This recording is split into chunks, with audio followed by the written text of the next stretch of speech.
Yes, hello viewers. Today I want to do about energy stored in a parallel plate capacitor.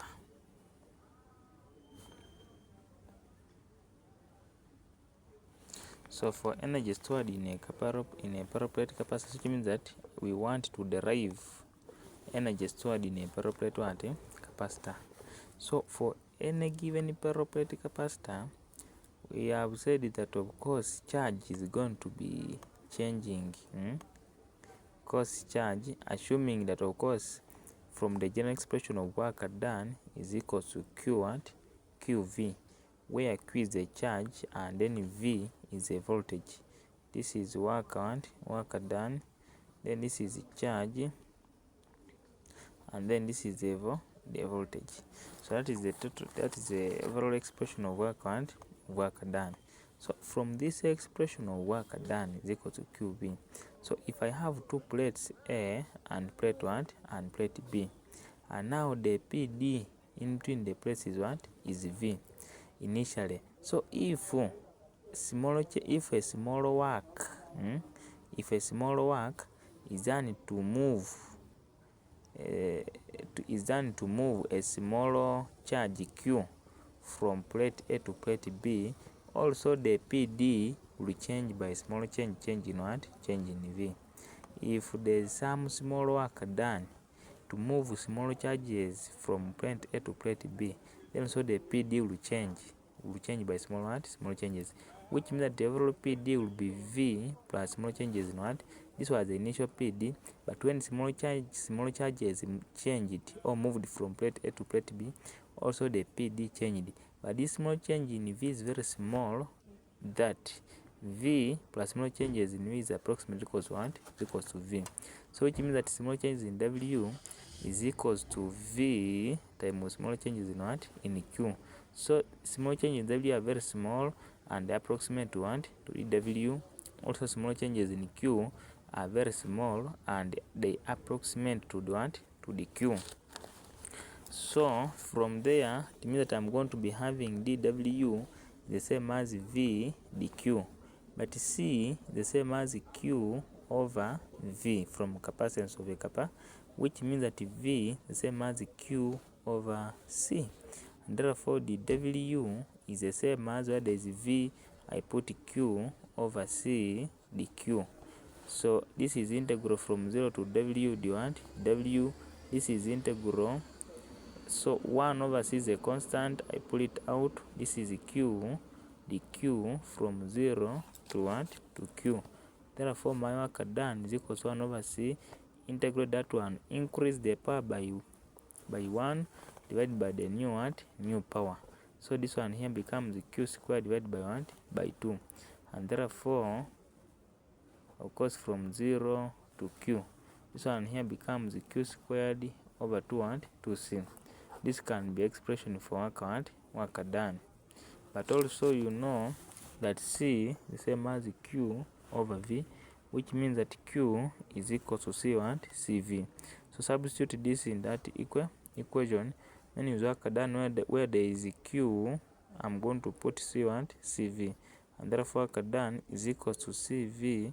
So this is squared over 2C, which is going to give me a half CV squared. So this is another expression for work done. So this is work done. Also this is work done. Now that is about now capacitance of a parallel plate capacitor. Now I want to look at capacitance of any isolated sphere. For capacitance of an isolated sphere, an isolated sphere is like this. So which means that you are giving a charge, assuming that I have given this sphere a positive charge. So once I give it a positive charge, this sphere is already as radius r. But we know from electrostatics the potential of any sphere like this is directly proportional to the charge and inversely proportional to to the radius.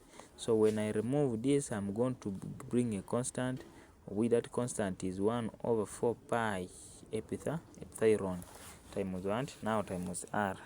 So from here I can make q over v the subject. So if I say v over q the same as 1 over 4 pi epsilon r, get the reciprocal on both sides. This is q over v the same as 4 pi epsilon r, but this q over v represents capacitance. So capacitance is equal to 4 pi epsilon naught times what? Times r. So this is the expression of capacitance of an isolated sphere. If the medium is air, then that permittivity is permittivity of free space, which is going to be now permittivity naught. So this is times what? Times r. That is when it is what? The medium is what? Is air. Going further, we want to now look at, so we have looked at capacitance of a parallel plate capacitor, capacitance of a parallel plate capacitor. We have also looked at capacitance of an isolated sphere. We've also looked, now the remaining is the capacitance of two concentric spheres. So these are all commonly asked questions.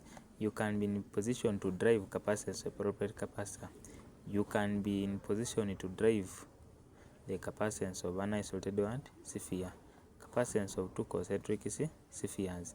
So I've driven this, so I want the viewers to drive for me the capacitance of two concentric spheres and send me the answer for viewing.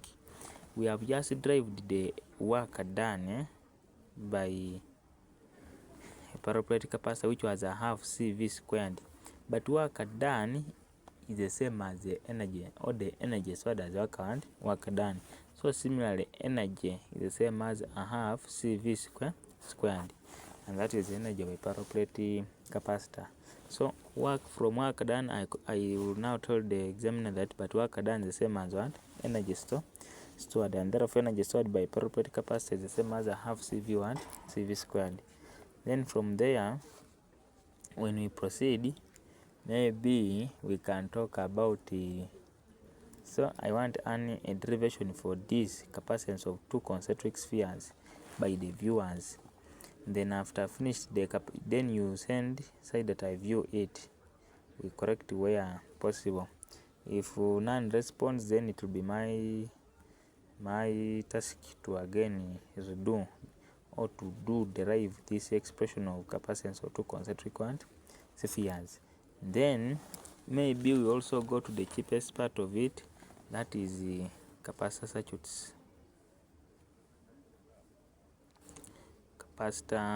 circuits. When we look at capacitor circuits, which means that circuits which are involving arrangement of capacitors. So when you look at a capacitor, this is a symbol of a capacitor. So when I am arranging capacitors, I can arrange capacitors in the following ways. I can arrange capacitors in what? In series. I can arrange capacitors in parallel. So this is the same derivations we had in current electricity when you are looking at the effective resistance. So even here I want to arrange capacitors so that I can determine the effective capacitance. So let me first with series arrangement.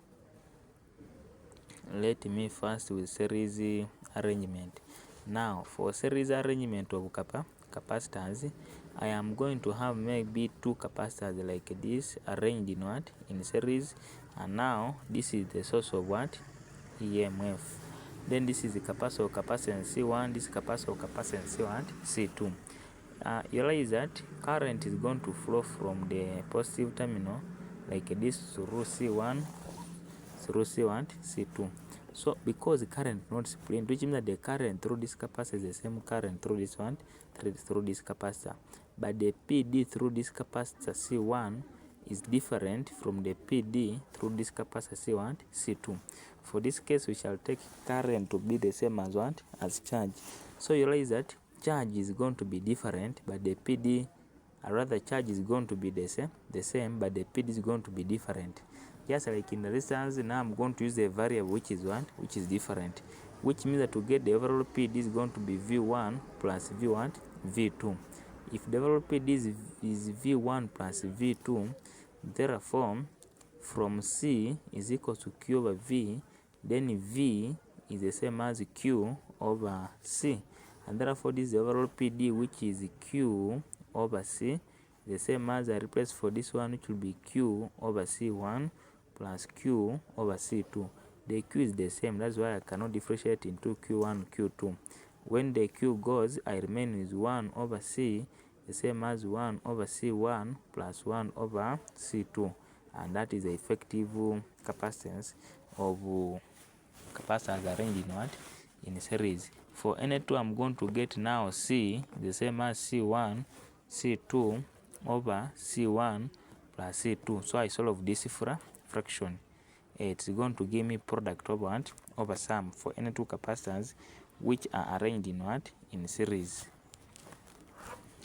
Now, for capacitors arranged in parallel, so I'm calling this one parallel arrangement of what? Parallel arrangement of capacitors. So for parallel arrangement, I'm going to now consider this capacitor and this capacitor arranged in what? In parallel. When you arrange them in parallel like this is my source of EMF. Current is going to flow and then splits, current flows and then splits. This is C1, this is capacitance of capacitance C2. This means that the charge is different. We are taking charge to be similar to current, since charge is directly proportional to current. So we are going to use a variable which is different. For example, if charge is different, then we shall say total charge is equal to Q1 plus Q2. From C is equal to Q over V, which means that Q is equal to CV. And therefore, I replace for Q, which is CV, is equal to this one, which is C1V plus C2V. V is the same, and that's why I cannot differentiate into V1 and V2.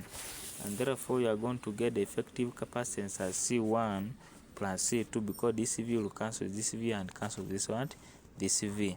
And now this is the effective capacitance of a parallel plate capacitor if they are arranged in what? In parallel.